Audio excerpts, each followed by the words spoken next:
अस्सलाम वालेकुम students.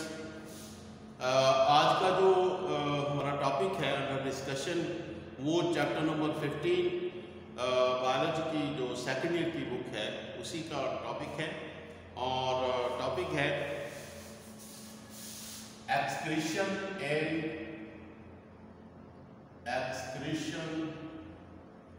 In earthworm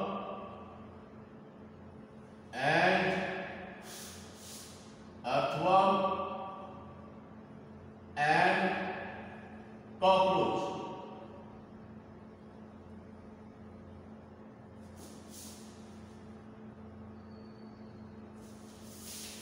Excretion in earthworm and cockroach.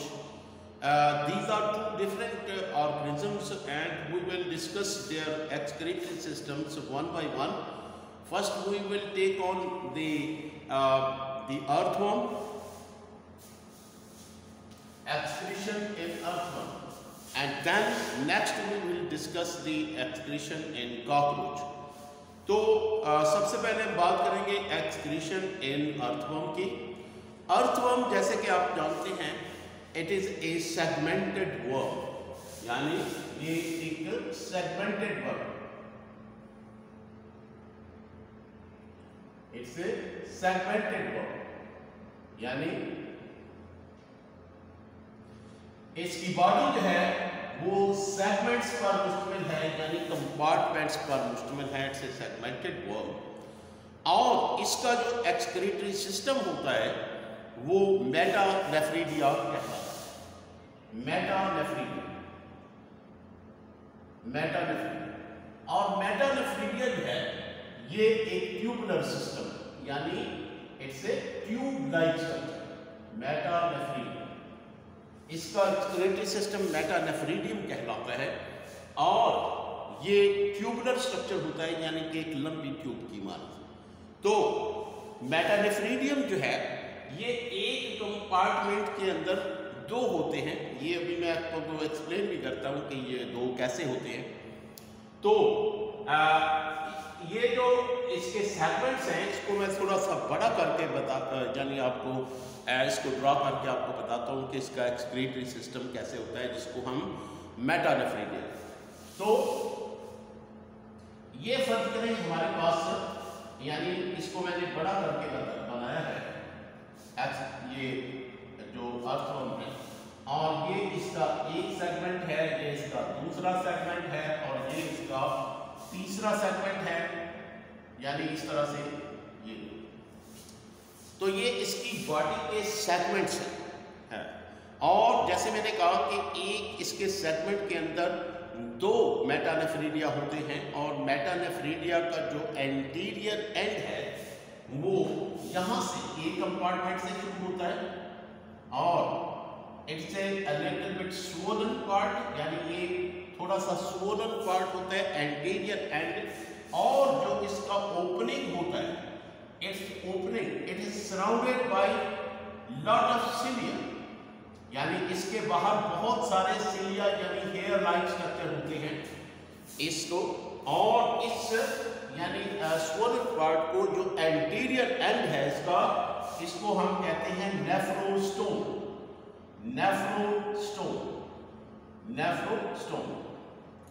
नेफ्रोस्टोम के पीछे जो इसका जो हाइंड पार्ट है, इसका यानी पिछला पार्ट है, ये ट्यूबुलर होता है और कन्वोल्यूटेड होता है। इस तरह से ट्यूबुलर एंड कन्वोल्यूटेड, यानी इस तरह से ये ट्यूबुलर भी है और इस तरह से बलदार होता है, ठीक है।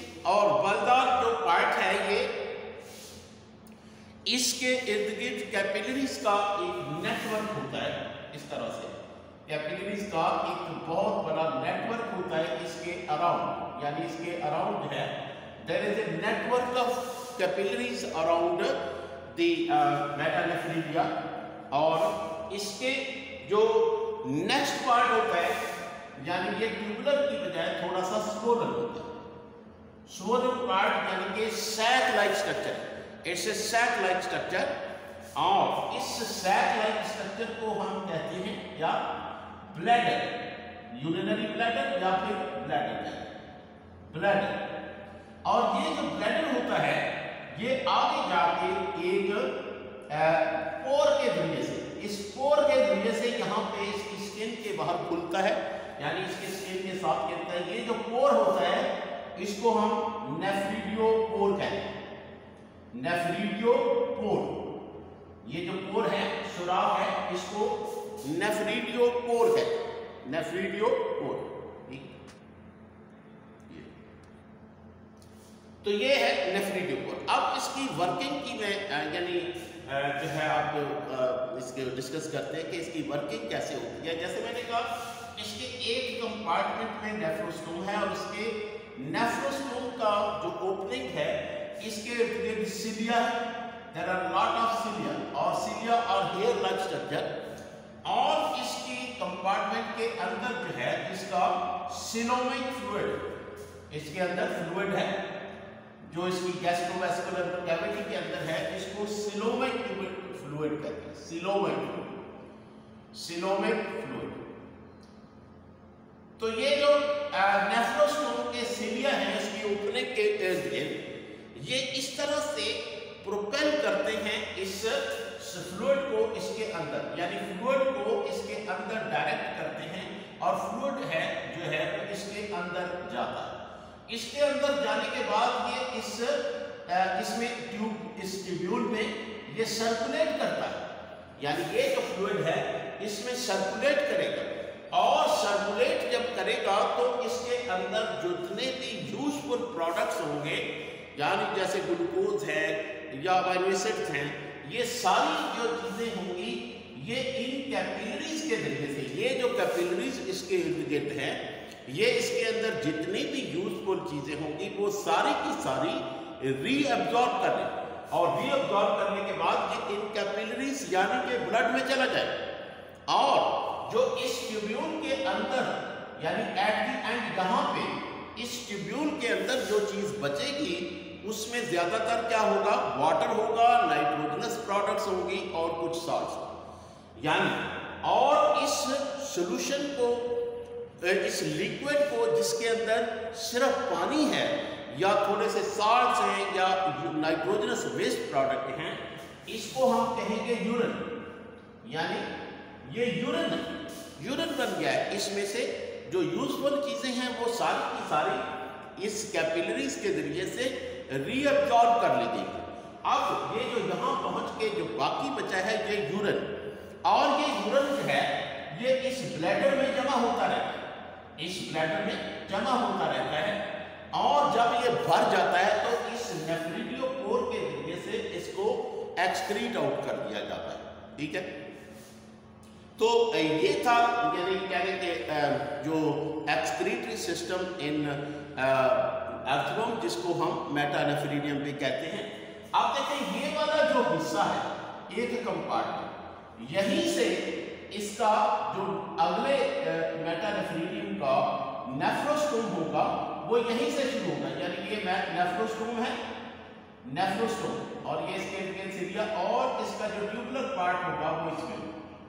तो इस लिहाज से इसको आपकी बुक में लिखा हुआ है कि ईच कंपार्टमेंट हैज टू मेटानेफ्रिडियम।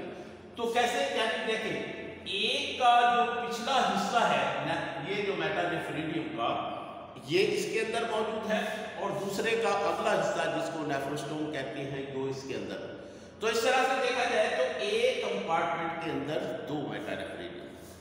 ठीक है, तो ये था एक्सक्रीशन इन अर्थवर्म। होपफुली आपको समझ आ गई होगी। तो now we will discuss the other the organism cockroach, यानी कॉकरोच के अंदर जो एक्सक्रीटरी सिस्टम हो, excretion in cockroach, very important long question है ये, एक्सक्रीशन इन कॉकरोच।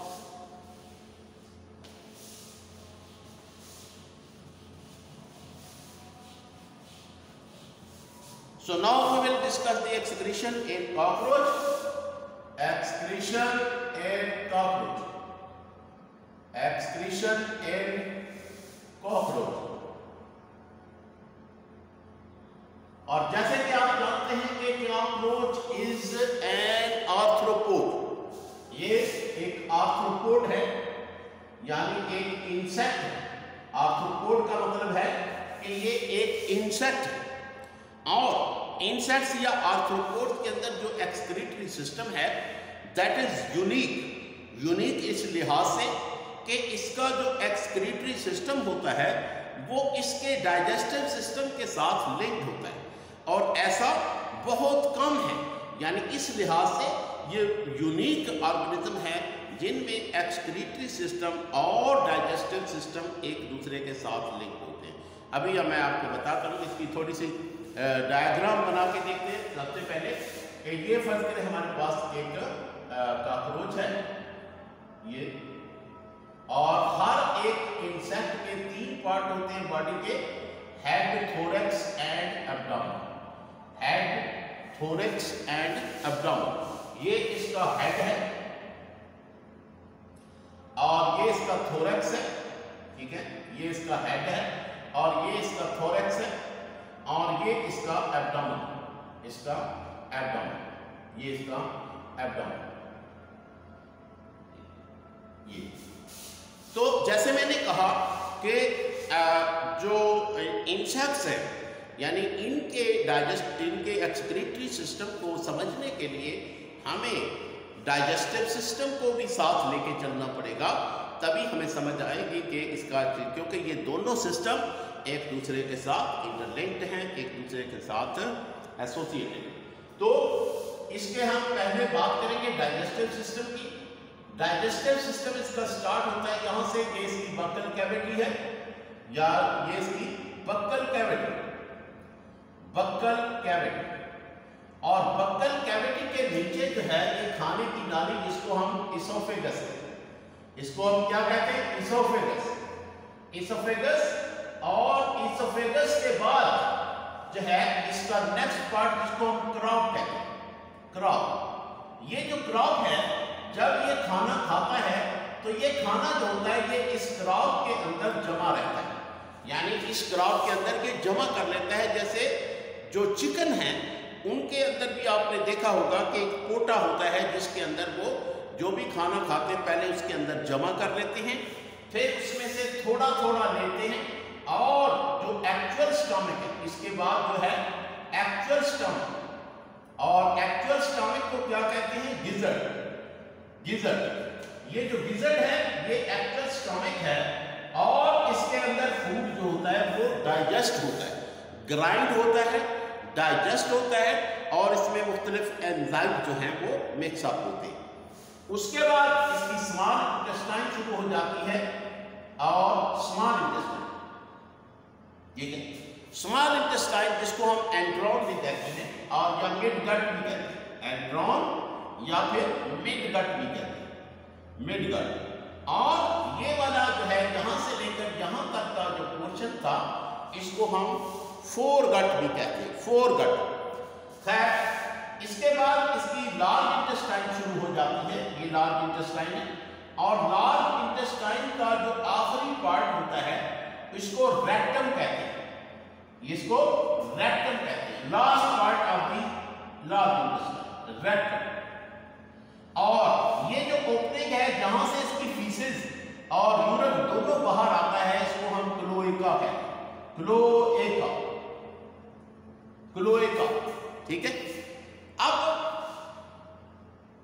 ये जो इसका स्मॉल इंटेस्टाइन है ये इसकी, और यहां से इसकी लार्ज इंटेस्टाइन शुरू होती है, तो यहां पे इसका एक्सक्रीटरी सिस्टम मौजूद है। इसका एक्सक्रीटरी सिस्टम जो है ये ट्यूब्यूल्स पर मुश्तमिल, स्मॉल ट्यूब्यूल्स, और जिनको हम कहते हैं Malpighian tubules, Malpighian tubules, Malpighian tubules, Malpighian tubules, Malpighian tubules, ठीक है। अब ये जो मैलपिजियन ट्यूब्यूल्स हैं they are present at the junction of the small intestine and large intestine over here, यानी यहाँ इस तरह से ये ट्यूब्यूल्स जो हैं they are present in the haemolymph of the organism, यानी ये जो हीमोलिम्फ, ये जो यानी इसकी ट्यूब्यूल्स हैं जिनको हम मैलपिजियन ट्यूब्यूल्स कहते हैं, ये इसकी बॉडी के अंदर जो मौजूद हीमोलिम्फ है, यानी जो इसका ब्लड है, ब्लड हम इसलिए नहीं कहते क्योंकि इसमें जो हीमोग्लोबिन नहीं होता और इसके ब्लड के अंदर हीमोग्लोबिन नहीं होता, और इसीलिए इसका कलर जो होता है वाइटिश होता है, और यानी सफेद कलर होता है, और इसको हम हीमोलिम्फ कहते हैं। और एक बात आपको और भी याद होनी चाहिए कि इसका जो सर्कुलेटरी सिस्टम होता है, यानी वो होता है ओपन सर्कुलेटरी सिस्टम। और ओपन सर्कुलेटरी सिस्टम का मतलब ये है कि इसका जो ब्लड है यानी हीमोलिम्फ है, वो आर्टरीज और वेन्स के अंदर नहीं होता, बल्कि साइनसेस के अंदर, यानी साइनसेस। इस तरह से इसकी बॉडी के अंदर मुख्तलिफ साइनसेस, जब हार्ट ब्लड को पंप करता है तो वो इन साइनसेस में आता है, और यहां से इन साइनसेस से ये जो ट्यूब्यूल्स हैं, ये ट्यूब्यूल्स इन साइनसेस के अंदर से जो ब्लड है या हीमोलिम्फ है, इसमें से जो नाइट्रोजनस वेस्ट होती है उसको एब्जॉर्ब कर इसके, यानी ये जो ट्यूब्यूल्स हैं, इनके जो बाहर वाले सेल्स हैं एपिथेलियल सेल्स, एपिथेलियल सेल्स इन वेस्ट प्रोडक्ट को अपने अंदर एब्जॉर्ब कर सकते हैं, यानी जो वेस्ट प्रोडक्ट होती हैं वो इसके अंदर आ जाती है, यानी इसके अंदर आ जाती है तमाम वेस्ट प्रोडक्ट हैं इन ट्यूब्यूल्स के अंदर। और ये ट्यूब्यूल्स जो है उसको लार्ज इंटेस्टाइन में और अल्टीमेटली इसको रेक्टम में डाल देते हैं, यानी यहां से लार्ज इंटेस्टाइन और फिर रेक्टम। अब ये जो लार्ज इंटेस्टाइन और रेक्टम के अंदर ये जो वेस्ट प्रोडक्ट जाती हैं, जिसमें कुछ वाटर होता है, कुछ साल्ट, कुछ यूरिक एसिड, इसमें जो नाइट्रोजनस वेस्ट है वो यूरिक एसिड होता है, तो इसमें जो यूरिक एसिड है या वाटर है या साल्ट है वो लार्ज इंटेस्टाइन, और लार्ज इंटेस्टाइन के में इसको रीएब्जॉर्ब कर लिया जाता है, तमाम वाटर को रीएब्जॉर्ब, क्योंकि इनमें पानी की बहुत कमी होती है, तो सारे का सारा पानी जो होता है वो लार्ज इंटेस्टाइन में रीएब्जॉर्ब कर लिया। और उसके बाद जो रेक्टम है, इसमें जो फीसिस जाती हैं उसकी वो सॉलिड होती है, और उसमें सिर्फ और सिर्फ यूरिक एसिड ही होता है या कुछ साल्ट। तो वो यूरिक एसिड जो है वो यहाँ पे रेक्टम के और रेक्टम से क्लोएका के जरिए से बाहर आता है। तो होपफुली गाइस आपको इस टॉपिक की अच्छी तरीके से समझ आ गई होगी। तो काइंडली, जैसे मैं पहले भी हमेशा से कहता हूँ कि सब्सक्राइब द चैनल को लाजमी सब्सक्राइब करें, क्योंकि अब ये जो जितने भी वीडियोस हैं ये मैं सीक्वेंस वाइज बना रहा हूँ और आपको सीक्वेंस वाइज ही मिलते रहेंगे। तो थैंक यू वेरी मच।